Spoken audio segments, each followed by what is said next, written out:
Hello everyone and welcome to Panacea. आज हम एक ऐसी कंट्रोवर्सी के बारे में डिस्कस करने जा रहे हैं जो इंडिया के बैंकिंग सेक्टर से रिलेटेड है। और आप जानते हैं कि इंडियन इकोनॉमी एक बहुत ही सेंसिटिव फेज में है, specially after the recent corona virus pandemic, जिसकी वजह से लॉकडाउन लगा और जिसकी वजह से बैंक्स की जो ऑलरेडी बुरी हालत थी, बुरी कंडीशन थी, उसको और झटका लगा। In the background of this, we are going to discuss a controversy about the Internal Working Group Committee report. जी हाँ, इंटरनल वर्किंग ग्रुप अंडर पीके मोहंती, जिसको आरबीआई ने कंस्टिट्यूट किया था जून 2020 के अंदर, और उससे रिकमेंडेशंस मांगी थी about ownership guidelines of private banks. तो इसलिए हम प्राइवेट बैंक्स पे इस वीडियो में ज्यादा फोकस करेंगे। हम ये देखेंगे कि किस कंट्रोवर्सी की वजह से ये न्यूज में आ गया है, क्योंकि मैं आपको बताऊंगा कि इस रिकमेंडेशंस के लिस्ट के अंदर एक पर्टिकुलर रिकमेंडेशन है जो बहुत ही ज्यादा चर्चा में है, and that is allowing the large corporate houses, allowing the large companies to get banking licenses. उनको बैंकिंग लाइसेंस मिलेगा, ऐसा रिकमेंडेशन दिया है इस वर्किंग ग्रुप की कमेटी ने। और किस बात से लेकर ये कुछ economist that include are ex governor of the RBI Raghuram Rajan and ex deputy governor Viral Acharya, कि इन लोगों ने इसके अगेंस्ट एक पूरा 3 पेज का आर्टिकल लिख दिया है कि ये स्टेप नहीं लेना चाहिए, इसे कोल्ड स्टोरेज में रख देना चाहिए। ऐसा क्यों है, और इसके बारे में प्राइवेट बैंक्स के बारे में स्पेशली मैं आपको हिस्टोरिकल पर्सपेक्टिव भी दूंगा। So let us not waste any further time and begin. देखिए, ये इंटरनल वर्किंग ग्रुप जो आरबीआई ने बनाया है, रिजर्व बैंक ऑफ इंडिया, उसका ये पर्पस था कि प्राइवेट बैंक्स और बैंकिंग सेक्टर जनरल के अंदर, इन जनरल बैंकिंग सेक्टर के अंदर नई एंट्रीज अलाउ हो, नए लोगों को अप्लाई करने का मौका मिले और नंबर ऑफ प्राइवेट बैंक्स जो हैं वो और ज्यादा बढ़े। प्रॉब्लम क्या हो रही है कि क्यों करना पड़ रहा है ऐसा? देखिए, before even the Covid pandemic banks के पास बहुत सारे इश्यूज थे। प्राइवेट बैंक्स के साथ साथ पब्लिक सेक्टर बैंक्स के भी बहुत सारे इश्यूज थे, जिनमें नंबर 1 इशू था एनपीए, यानी कि नॉन परफॉर्मिंग एसेट्स।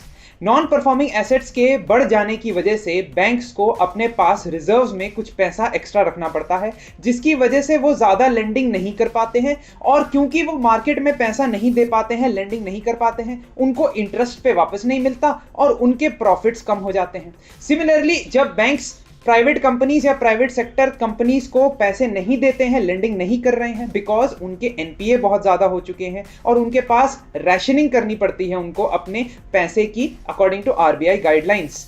तो प्राइवेट कंपनीज के पास भी पैसा नहीं आता और इकोनॉमी के अंदर इन्वेस्टमेंट नहीं होती। इन्वेस्टमेंट नहीं होती तो इन्वेस्टमेंट जो है वो सबसे बड़ा इंजन है एक ग्रोथ का। अगर एक इकोनॉमी के अंदर इन्वेस्टमेंट नहीं हो रही है तो इसका मतलब वो ग्रो नहीं कर पाएगी, और यही हाल है इंडिया की इकोनॉमी का पिछले काफी सालों से। It is not the new phenomenon, 2011 से लेके ही इन्वेस्टमेंट रेट्स बहुत कम चल रहे हैं। तो ये प्रॉब्लम है ओवरऑल बैंकिंग सेक्टर की। सिर्फ एक प्रॉब्लम नहीं, कई सारी हैं, बट हम प्राइवेट सेक्टर बैंक्स पे फोकस कर रहे हैं। तो ये वर्किंग ग्रुप बनाया गया आरबीआई के द्वारा, और आरबीआई की इस वर्किंग ग्रुप की कई सारी रिकमेंडेशंस हैं, बट एक रिकमेंडेशंस बहुत ही ज्यादा आई कैचिंग थी। और वो क्या था? वो था large corporate houses that have more than 5000 crore as total assets, and अगर उनको इन्वेस्ट करना है बैंकिंग सेक्टर के अंदर, इन्वेस्ट मतलब बैंक बनाना है, लाइसेंस लेना है बैंकिंग का, तो उसके लिए उन्हें अलाउ कर दिया जाए। आज तक जो था बड़े बिजनेस हाउसेस को, कॉर्पोरेट हाउसेस को, जैसे टाटास, बिरलास, रिलायंस, अदानीस, इन सबको मना किया गया था कि आप मत बैंक खोलो, आपको बैंक का लाइसेंस हम नहीं देंगे, ऐसा आरबीआई जो कि रेगुलेटर है उसने बताया था। इस कंट्रोवर्सी क्यों हो गई है इसकी वजह से, उसके लिए हमें थोड़ा पास्ट में जाना पड़ेगा। देखिए, प्राइवेट बैंक्स जो थे इंडिया में, पहले प्राइवेट बैंक्स ही चलते थे।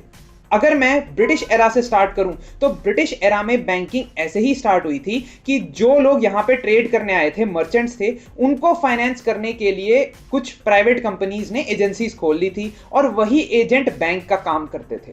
प्रॉब्लम क्या आई? प्रॉब्लम आई कनेक्टेड लेंडिंग की, और ये कनेक्टेड लेंडिंग ही एक ऐसा इशू है जो विरल आचार्य और रघुराम राजन ने उठाया है। कनेक्टेड लेंडिंग का मतलब है कि मैं ही बोरोवर हूं और मैं ही लेंडर हूं, दोनों ही चीज मैं कर सकता हूं, क्योंकि private companies mostly infrastructure projects, manufacturing industries के प्रोजेक्ट्स, सर्विसेज के प्रोजेक्ट्स, इन सब के लिए बैंक से पैसे बोरो करती है। और अगर उसको बैंक का लाइसेंस भी मिल जाता है तो वो खुद अपनी सब्सिडरी कंपनीज या अपनी रिलेटिव कंपनीज को पैसे कम दामों में इजी किश्तों में दे सकती है, और यहां पे ही प्रॉब्लम मॉरल हैजार्ड की आ जाएगी। ये प्रॉब्लम पहले से चली है, मतलब प्री इंडिपेंडेंस में भी हमने देखा कि जो नई नई एजेंसीज बनती थी, फॉर एग्जांपल 1770 में अलेक्जेंडर एंड को, इन लोगों ने एक बैंक सेटअप किया था जिसका नाम था बैंक ऑफ हिंदुस्तान, और इस बैंक ऑफ हिंदुस्तान ने इंडिगो प्लांटर्स, जो प्लांटेशन ओनर्स होते थे, उनको बहुत ज्यादा पैसे लेंडिंग करनी शुरू कर दी। और क्योंकि इन इंडिगो प्लांटर्स को इन्होंने बहुत ज्यादा लेंडिंग की थी, इंडिगो की सेल्स बहुत ज्यादा बढ़ रही थी, और इन इंडिगो प्लांटेशन कंपनीज के अंदर भी इन्होंने इन्वेस्ट कर दिया। इसका मतलब जितना प्रॉफिट उस कंपनी को आ रहा है वो बैंक के पास भी जाएगा।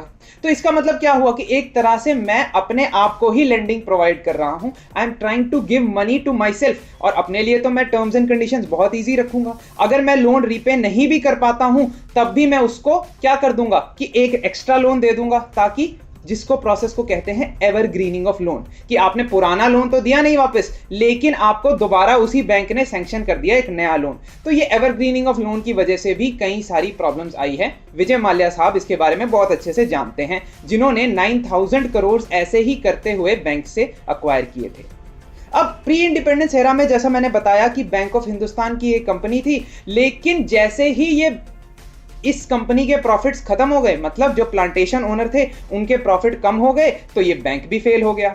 तो प्राइवेट ओनरशिप के अंडर बैंक के फेलियर्स बहुत ज्यादा देखे जाते हैं अगर आप उनको रेगुलेट ना करो। तो ब्रिटिश एरा के अंदर भी हुआ, after independence also, except SBI, state bank of India, जो 1955 में जिसको गवर्नमेंट ने नेशनलाइज किया, उसके अलावा सिर्फ प्राइवेट बैंक्स ऑपरेट करते थे। 1969 तक ऐसा ही चल रहा था, और यहां पे भी यही प्रॉब्लम हुई। जो ओनर थे बैंक्स के, वो कंपनीज के भी ओनर थे, उनके पास कंपनी की भी ओनरशिप थी, और यही कंपनीज जब बैंक के पास लोन लेने जाती थी तो उनको इजी टर्म्स एंड कंडीशंस पे लोन मिलता रहता था। और इस इजी टर्म्स एंड कंडीशंस के लोन की वजह से बहुत सारी प्रॉब्लम्स हुई।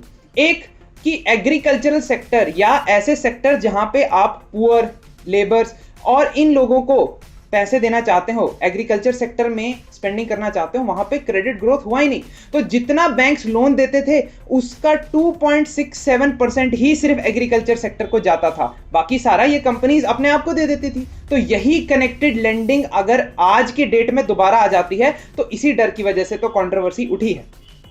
1969 तक ये प्राइवेट सेक्टर बैंक्स ऐसे चलते रहे और एग्रीकल्चर बाकी एरियाज में क्रेडिट ग्रोथ कम होता गया। 1969 तक there were more than 300 private banks in India जो फेल हो चुके थे, और फेल होने का यही कारण था कि उन्होंने ऐसे लोगों को लोन दिया था, मतलब अपने दोस्तों को और अपनी कंपनी को, कि वो वापस ही नहीं आ पा रहा था। और ये जो ऑपरेशन है कि आप लोन देते जाओ लेकिन वापस नहीं आ रहा है, तो बैंक ने फेल तो होना ही होना है। नाउ 1969 के बाद से नेशनलाइजेशन की तरफ सरकार बढ़ी। तो इंदिरा गांधी गवर्नमेंट के टाइम पे इन 1969 14 प्राइवेट बैंक्स को नेशनलाइज कर दिया गया, गवर्नमेंट बैंक्स बना दिया गया, जो आप अपनी स्क्रीन पे देख सकते हैं, ये 14 बैंक्स थे। फिर 1980 में एक और राउंड ऑफ नेशनलाइजेशन हुआ जिसमें 6 बैंक्स को और नेशनलाइज किया गया। तो प्राइवेट सेक्टर की जर्नी जो है, प्राइवेट सेक्टर बैंक की जर्नी, वो ऊपर नीचे चल रही है। अभी गवर्नमेंट सेक्टर बैंक्स का जो है वो पलड़ा भारी है, डोमिनेंट है। 1991 में लिबरलाइजेशन, प्राइवेटाइजेशन, ग्लोबलाइजेशन, ये रिफॉर्म्स इंडिया को लेने पड़े। क्यों? क्योंकि इंटरनेशनल मॉनेटरी फंड से जो हमने पैसे बोरो किए थे उसके साथ कुछ टर्म्स एंड कंडीशंस अप्लाई होती थी, और आईएमएफ ने यह भी कहा था कि आप अपने बैंकिंग सेक्टर के अंदर प्राइवेट बैंक्स को अलाउ करो। इंडियन गवर्नमेंट ने नरसिम्हन कमेटी बनाई, और इस नरसिम्हन कमेटी ने बैंकिंग सेक्टर में बहुत सारे रिफॉर्म्स लाने के लिए रिकमेंडेशंस दिए, लेकिन एक बहुत ही इंपॉर्टेंट रिकमेंडेशन ये था कि प्राइवेट बैंक्स को अब लाइसेंसिंग राउंड्स में इन्वॉल्व किया जाएगा। यानी कि जो आप गवर्नमेंट और गवर्नमेंट ओनरशिप की तरफ बढ़ रहे थे 1980 तक, 1991 तक, उसको आप रिवर्स ट्रेंड करने वाले हो और प्राइवेट बैंक्स को अलाउ करने वाले हो। 1991 से लेके 2004 तक 2 राउंड्स ऑफ लाइसेंसेस हुए, जिसमें पहले तो 10 प्राइवेट बैंक्स को लाइसेंस दिए गए, जैसे ICICI bank, axis bank, HDFC bank. 2001 के बाद येस बैंक और कोटक महिंद्रा को बैंकिंग लाइसेंस दिए गए, और तब ये ऐसा सिस्टम चलता था कि गवर्नमेंट अपनी तरफ से नोटिफिकेशन निकालता था, आरबीआई नोटिफिकेशन निकालता था कि आइए और अप्लाई करें बैंक के लाइसेंस के लिए। लेकिन 2013 पे आ जाइए, 2013 के अंदर on tap licensing of private bank शुरू हुआ। इसका मतलब क्या हुआ कि आप जब चाहे जिस वक्त चाहे जाओ आरबीआई के पास और कहो कि हमें प्राइवेट बैंक बनाने का लाइसेंस दे दो। That means on tap licensing है। ऐसा नहीं कि गवर्नमेंट की नोटिफिकेशन निकलेगी तभी आप जाओगे, आप अपने आप कभी भी जा सकते हो। लेकिन इस ऑन टैप लाइसेंसिंग के लिए बहुत सारे क्राइटेरियाज की लिस्ट निकाली आरबीआई ने। इन क्राइटेरिया में कई क्राइटेरिया थे, जैसे मिनिमम पेड अप कैपिटल, यानी कि कंपनी में इन्वेस्टर्स का और खुद के ओनर्स का पैसा कम से कम 500 करोड़ तो होना चाहिए। कंपनी या बैंकिंग कंपनी जो होगी, जो बैंक बनेगा, उसको 25% अपनी ब्रांचेस रूरल एरियाज में खोलनी पड़ेगी और प्रायोरिटी सेक्टर लेंडिंग के कंसेप्ट को भी निभाना पड़ेगा। ये प्राइवेट सेक्टर बैंक्स पे भी एप्लीकेबल है। प्रायोरिटी सेक्टर लेंडिंग क्या कहता है कि आप अपना जितना क्रेडिट दे रहे हो एक साल के अंदर, जितने लोन्स दे रहे हो, उसमें से 40% आप प्रायोरिटी सेक्टर को दोगे और उस प्रायोरिटी सेक्टर के गाइडलाइंस लिखे हुए हैं कि कौन से सेक्टर प्रायोरिटी सेक्टर में आते हैं। For example agriculture, small and marginal house holds, SC ST, even educational loans, ये सारे प्रायोरिटी सेक्टर के अंदर आते हैं। तो ये सब लाइसेंसेस के लिए इन्होंने ओपन ऑन टैप सिस्टम शुरू किया और इसके बाद आईडीएफसी फर्स्ट बैंक को भी लाइसेंस मिला, बंधन बैंक को लाइसेंस मिला। तो ये प्राइवेट बैंक्स की जर्नी बढ़ रही थी। और क्यों बढ़ रही थी? क्योंकि प्राइवेट बैंक्स परफॉर्म भी बहुत अच्छा कर रहे थे। जैसा कि आप अपनी स्क्रीन पे देख सकते हैं, आपको अपने ग्राफ पे दिखाई देगा कि प्राइवेट बैंक्स की एफिशिएंसी, यानी कि उनके टोटल जो इनकम आ रहा है उसमें से वो एम्प्लॉइज के ऊपर कितना खर्चा कर रहे हैं। अगर वो कम होगा इसका मतलब एफिशिएंसी उनकी ज्यादा है, तो वो आप देख सकते हैं कि ज्यादा है। कंट्रीब्यूशन टू द क्रेडिट, तो टोटल लेंडिंग और टोटल डिपॉजिट्स, इसमें लगातार बढ़ावा आया ड्यूरिंग द 2000 टू 2015। तो प्राइवेट बैंक्स ने पब्लिक सेक्टर बैंक से कहीं ज्यादा बेहतर परफॉर्म किया है, चाहे वो डिपॉजिट्स की ग्रोथ में हो चाहे वो लेंडिंग की ग्रोथ में हो, दोनों फील्ड में बहुत परफॉर्म किया है अच्छे से।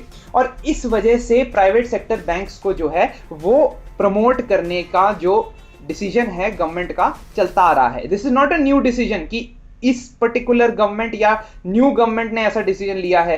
From 2000 only we are seeing a trend जहां पे प्राइवेट बैंक्स को प्रमोट किया जा रहा है and even the regulator RBI भी चाहता है कि ज्यादा प्राइवेट बैंक्स आए।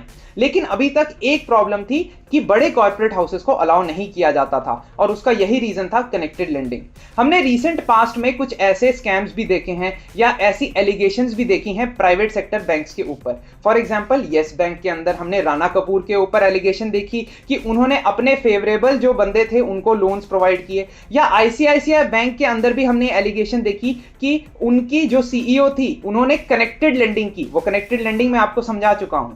तो इस तरीके से प्राइवेट सेक्टर बैंक वैसे ही कंट्रोवर्सी में है। और अब जब ये रिकमेंडेशन आया है कि आप बड़ी कंपनीज को अलाउ करना चाहते हो इन द बैंकिंग सेक्टर, तो ये प्रॉब्लम क्रिएट कर रहा है। देखिए, बड़ी कंपनीज को बुलाने का रीजन क्या है? गवर्नमेंट पहले से ही बहुत ज्यादा ओवर स्ट्रेस्ड है बैंकिंग सेक्टर के अलावा भी, क्योंकि कोविड-19 के चलते उन्होंने ऑलरेडी 20% लगभग अपना जीडीपी का खर्च करने का निर्णय ले लिया है और उनके पास अब पब्लिक सेक्टर बैंक्स के अंदर पैसा डालने की क्षमता कम हो चुकी है, बहुत कम हो चुकी है। Over the 2 years, last 4-5 years, the government has spent almost more than 3 lakh crore, जिसमें उन्होंने सिर्फ पब्लिक सेक्टर बैंक्स को पैसा रिकैपिटलाइज करने के लिए, यानी कि उनके जो फंड्स हैं उनको बढ़ाने के लिए दिया हुआ है। तो इस सिनेरियो के अंदर गवर्नमेंट चाहती है कि जो बड़े कॉर्पोरेट हाउसेस हैं जिनके पास पैसे कैपिटल की कमी नहीं है, देखते हैं कि जो टाटाज है, बिरलाज हैं, अंबानीज हैं, उनको तो वेट कर रहे हैं वो कि कब उनको बैंकिंग लाइसेंस मिले, कि because they have lot of accumulated capital जो वो इन्वेस्ट कर सकते हैं।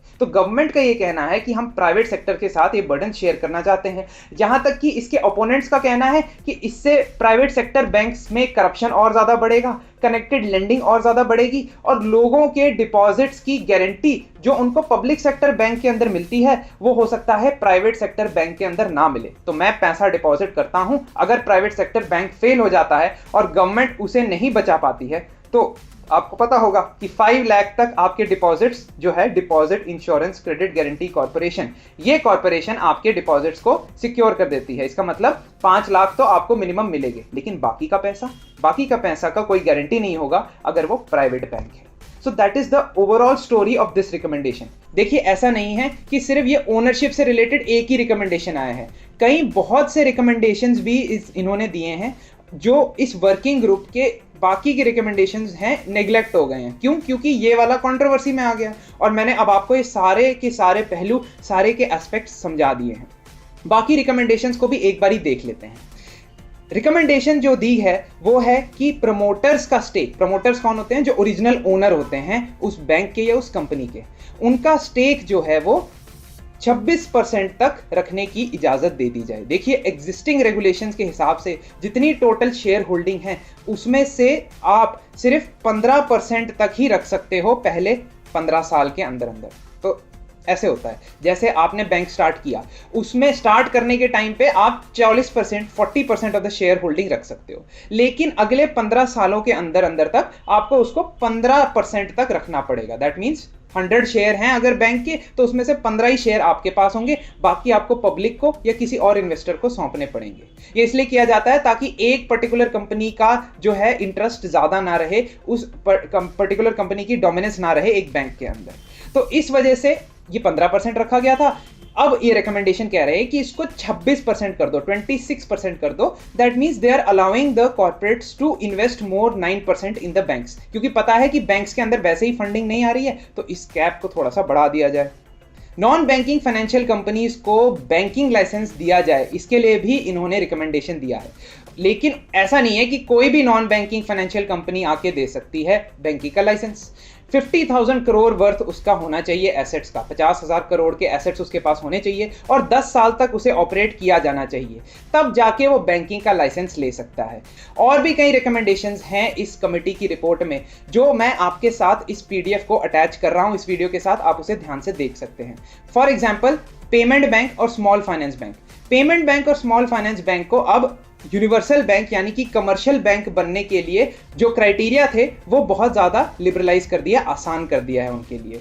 लेकिन एक चीज है, नए बैंक्स जो बनने थे उसमें पहले क्राइटेरिया क्या होता था कि 500 crore minimum paid up capital होना चाहिए, जैसा मैंने आपको 2013 के लाइसेंसेस के बारे में बताया जब ऑन टैप लाइसेंस आए। अब उसको रिकमेंड किया गया है कि कम से कम 1000 करोड़ आपका पेड अप कैपिटल होना चाहिए। पेड अप कैपिटल मतलब आप एज ओनर ने उस कंपनी में जितना पैसा लगाया है प्लस इन्वेस्टर्स ने जितने शेयर खरीद के पैसा लगाया हुआ है वो 1000 करोड़ होना चाहिए।